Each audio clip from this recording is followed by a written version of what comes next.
Bismillahirrahmanirrahim. Assalamualaikum warahmatullahi wabarakatuh. Halo kakak-kakak Soleh dan Soleha, bagaimana kabarnya hari ini?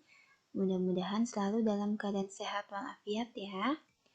Hari ini kita akan belajar tema Selamatkan Makhluk Hidup dengan subtema Ayo Selamatkan Hewan dan Tumbuhan. Dan hari ini kita akan belajar di pembelajaran yang ketiga dan keempat. Namun, sebelum memulai pembelajaran, alangkah baiknya kita membaca doa bersama-sama ya. Bismillahirrahmanirrahim. Rabbi zidna ilman, warzuqna fahman, birahmatika ya arhamar rahimin. Amin. Selanjutnya, silakan kakak persiapkan buku paket serta alat tulisnya ya. Baik kakak, kita akan masuk di pembelajaran yang ketiga. Nah, di buku paket halaman 123 ada teks bacaan yang berjudul Rafflesia arnoldi. Dan berikut, Ibu akan sedikit menjelaskan informasi yang terdapat dalam bacaan. Jadi, bunga Rafflesia arnoldi ini termasuk tanaman langka yang dilindungi. Rafflesia arnoldi ini pertama kali ditemukan oleh Joseph Arnold dan Thomas Stamford Raffles pada tahun 1818 di Sumatera, tepatnya di Provinsi Bengkulu. Nah, saat ini spesies Rafflesia makin sedikit karena hutan tempatnya hidup kian rusak oleh adanya perusak. Nah, padahal bunga ini termasuk tumbuhan parasit yang hanya bisa menempel pada inang tertentu. Dan dalam satu individu hanya ada satu bunga. Selain itu, bunga Rafflesia juga memiliki bau yang tidak enak seperti bunga bangkai ya. Namun hal ini disukai oleh lalat sehingga membantu dalam proses penyerbukan. Nah, penyebaran Rafflesia dilakukan oleh hewan yang memakan bunga dan akhirnya biji ikut terbawa. Adapun berat satu bunga dewasa yang telah mekar sempurna adalah 10 kg dengan diameter hingga 1 meter. Nah, itu sedikit informasi tentang bunga Rafflesia yang terdapat dalam bacaan. Untuk lebih lengkapnya silakan kakak baca secara mandiri ya. Selanjutnya di halaman 124, di sini ada ayo pahami dan jawab. Kita bahas bersama-sama ya kak. Untuk yang nomor pertama, wilayah atau daerah yang dikepalai oleh gubernur itu adalah provinsi. Kemudian suatu kelompok organisme yang mempunyai persamaan tertentu disebut spesies. Kemudian habis semua, tidak ada sisa atau benar-benar binasa, ini adalah arti dari punah. Kemudian organisme yang hidup dan menghisap makanan dari organisme lain yang ditempelinya, ini adalah arti dari parasit. Kemudian sesuatu yang menyebabkan atau menimbulkan kesusahan, kerugian atau penderitaan, kecelakaan dan bahaya itu disebut dengan bencana. Nah, selanjutnya kita akan belajar tentang poster. Apa yang dimaksud dengan poster? Poster adalah media publikasi yang memuat gambar dan tulisan di mana tujuannya memberikan informasi atau pesan kepada halayak. Nah, di buku paket halaman 125 ada contoh poster. Nah, seperti ini ya Kak contohnya. Adapun informasi dari poster tersebut adalah anjuran untuk melindungi hutan ya, untuk menjaga kelestarian lingkungan, yaitu dengan cara menanam pohon atau melakukan reboisasi serta merawat tanaman atau tumbuhan yang ada di hutan. Nah, selanjutnya kita akan membaca teks yang ada di halaman 125 yaitu yang berjudul Hutan Lindung. Hutan lindung adalah hutan atau lahan luas yang berisikan kumpulan jenis flora dan fauna yang terbentuk secara alamiah ataupun tidak. Nah, adapun fungsi dari hutan lindung ini adalah sebagai penyedia cadangan air bersih, pencegah banjir, penahan erosi, sebagai paru-paru kota, dan masih banyak lagi ya fungsi dari hutan lindung ini. Kemudian kita akan mengenal istilah kawasan lindung dan hutan lindung. Sebenarnya kedua hal ini berbeda, namun sangat berkaitan satu sama lain. Nah, jika kawasan lindung ini adalah kawasan mencakup kawasan hutan dan non-hutan, sementara hutan lindung adalah kawasan lindung yang berada di kawasan hutan. Ini berarti hutan lindung adalah bagian dari kawasan lindung. Nah, sementara kawasan lindung ini berfungsi untuk melindungi kelestarian lingkungan hidup yang mencakup sejarah, sumber daya alam, sumber daya buatan, dan nilai sejarah serta budaya bangsa guna kepentingan pembangunan berkelanjutan. Nah, selain hutan lindung, ada juga kawasan yang disebut dengan kawasan konservasi. Banyak sekali contohnya ya. Ada Suaka Marga Satwa, Cagar Alam, Taman Nasional, Taman Buru, dan lain sebagainya. Nah, itu beberapa kawasan konservasi yang ada di Indonesia. Selanjutnya, ayo pahami dan jawab di halaman 126. Kakak amati beberapa kelompok flora berikut. Nah, di sini ada 5 kelompok, di mana di antara kelima flora ini atau kelima tumbuhan ini ada yang berstatus masih lestari, tapi ada juga yang berstatus hampir punah. Gambar yang pertama ini adalah gambar bunga bangkai, kemudian yang kedua gambar sawi, yang ketiga gambar anggrek tebu, yang keempat gambar edelweiss Jawa, dan yang kelima gambar amaryllis merah. Nah, adapun flora yang berstatus masih lestari yaitu sawi dan amaryllis merah. Jadi masih kita banyak temui ya, terutama sawi itu digunakan sebagai makanan atau sayur pendamping makanan pokok ya.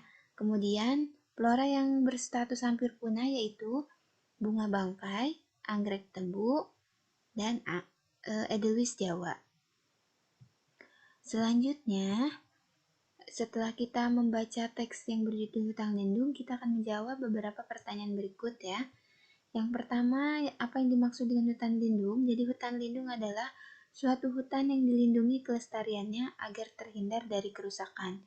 Kemudian apa fungsi dari hutan lindung?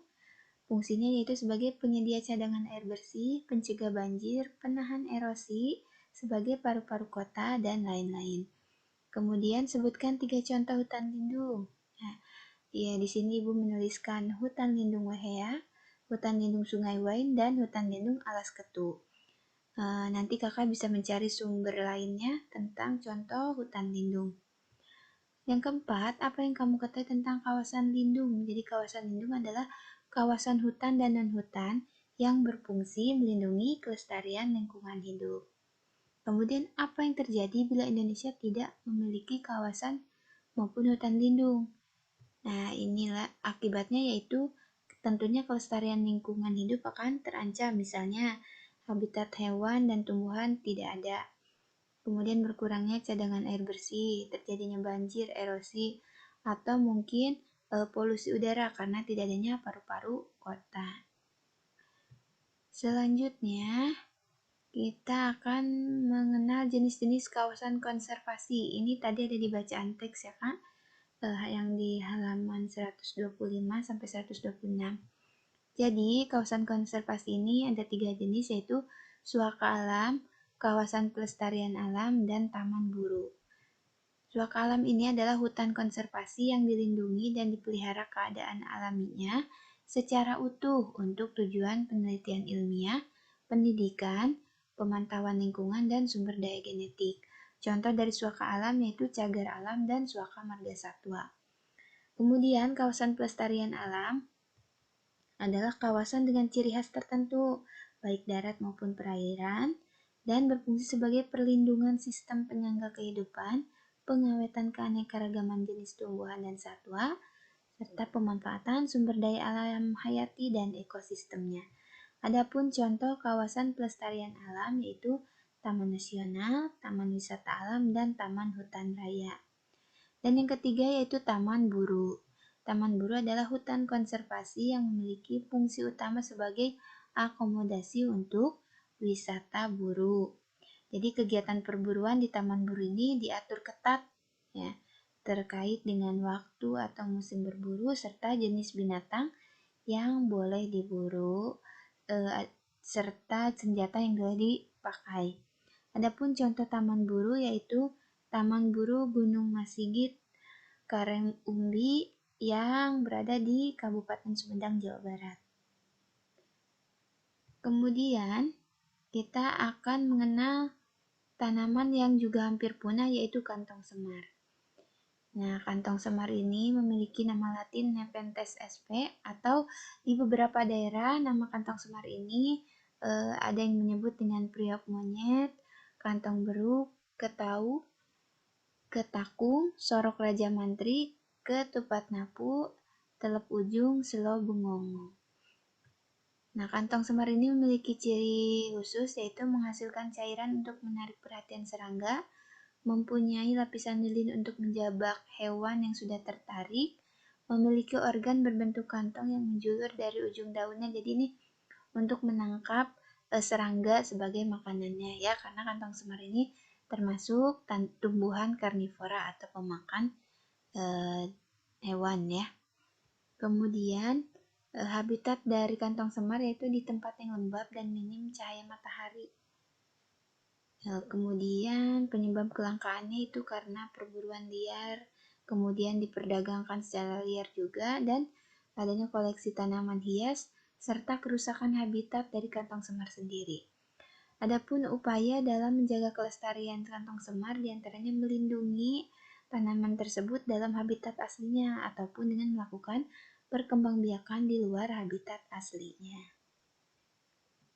Kemudian kita masuk di pembelajaran yang keempat ya Kak. Silakan Kakak baca teks yang ada di halaman 129 yang berjudul Penerapan Nilai-Nilai Pancasila. Itu menceritakan tentang Hana dan keluarganya ya. Silakan dibaca dulu Kak. Selanjutnya, ayo pahami dan jawab yang ada di halaman 129 sampai 130. Di sini kita pasangkan antara sikap dengan simbol Pancasila. Yang gambar A itu adalah simbol sila ketiga, yang B sila keempat, yang C sila kelima, yang D sila kedua, dan yang E sila pertama. Nah, di sini ada sikap Hana memberikan pupuk pada tanaman itu termasuk sila pertama, berarti lambangnya adalah E. Kemudian kakek menanam pohon dan Hana menyiram pohon. Ini kerjasama yang berarti termasuk sila kelima, berarti lambangnya C. Kemudian nenek membagi-bagikan hasil panen sayur ke tetangga. Berbagi itu termasuk sila kedua, lambangnya berarti D. Kemudian kakek berdiskusi untuk menentukan jenis pohon yang di halaman depan. Itu D sila keempat. Ya, berarti lambangnya yaitu B. Kakek, nenek, dan Hana merawat tanaman di kebun bersama. Ini termasuk pengemalan sila ketiga, berarti yang dilambangkan oleh gambar A. Nah, seperti itu Kak, pasangan sikap dengan simbol Pancasilanya. Selanjutnya, di halaman 131 kita amati ada gambar ya Kak di sini. Apa gambar yang diamati ini adalah penebangan liar ya yang dilakukan orang yang tidak bertanggung jawab. Kemudian bagaimana sikapmu? Ya tentunya kita kecewa ya dengan apa yang dilakukan orang-orang yang tidak bertanggung jawab ini dengan cara melakukan penebangan liar tanpa melakukan reboisasi. Kemudian apakah nilai Pancasila yang dilanggar? Itu sila kelima ya, sila keadilan. Karena mereka melakukan hal-hal yang merugikan kepentingan umum. Kemudian apa yang kamu lakukan untuk menghindari dampak dari kegiatan tersebut, yaitu melakukan reboisasi, dan kalaupun kita perlu untuk melakukan penebangan yaitu melakukan tebang pilih. Dan yang kelima, mengapa nilai persatuan sangat penting dalam mengembalikan fungsi hutan? Karena dengan persatuan, kegiatan yang dilakukan dalam mengembalikan fungsi hutan akan terasa ringan, mudah, dan lebih cepat terselesaikan.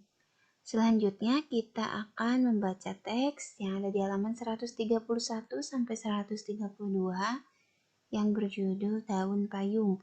Jadi tanaman ini juga termasuk salah satu tanaman yang dilindungi ya. Silakan kakak baca teks tersebut secara mandiri.